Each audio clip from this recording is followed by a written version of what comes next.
And then Mike says, I'm also concerned we were going to overpay for Dobson. I think I'd rather trade him as well. That's a worry that I have too with Noah Dobson. I'm not going to lie to you. Now, if you do move Noah Dobson, clearly there is a very big hole that you have to fill on the back end. I'm not pretending that there isn't. But the down year is concerning for me in a contract year. He's supposed to be, progressing year over year at this point at his age.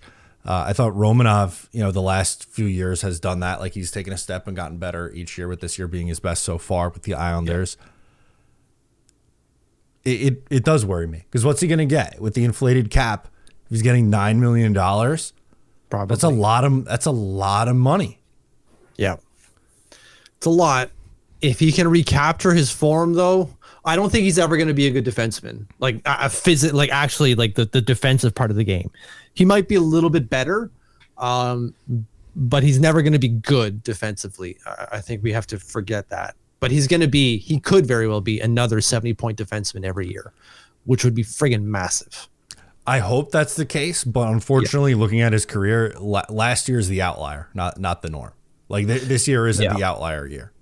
Yeah, no, that's me being hopeful and trying to justify a $9 million contract to my future self. Because you're right. I'm not saying that he can't do it. He did do it a year ago.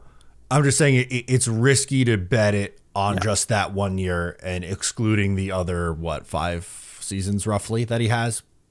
Yeah. If we're talking ourselves into the market is good in terms of like the values that the teams are getting for their assets are good, then shopping Noah Dobson can return you quite a bit. It certainly will. Return you a ton. Yeah. You get quite a bit, and maybe you get that right-handed shot defenseman who's a couple years younger type of thing, ready to step up. Maybe. I would hope. That'd be dope.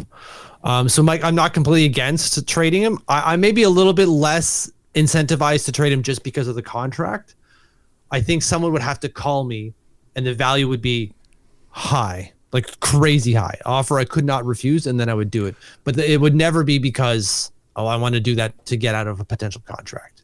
Okay. Because I'll end up paying that contract for someone like that anyways. I'm fine with that. By the way, I'm not saying that like they have to come out of this either in the deadline or in the offseason trading him, and there's like no way that a contract extension works like for this team or both sides. I'm not saying that, but I do think it's something you have to strongly consider because he probably is your best all-around asset. And if you do have question marks on him, it all depends on what the return is. But if you get a return that you're comfortable with, I would trade him. But I'm not trading him just to trade him.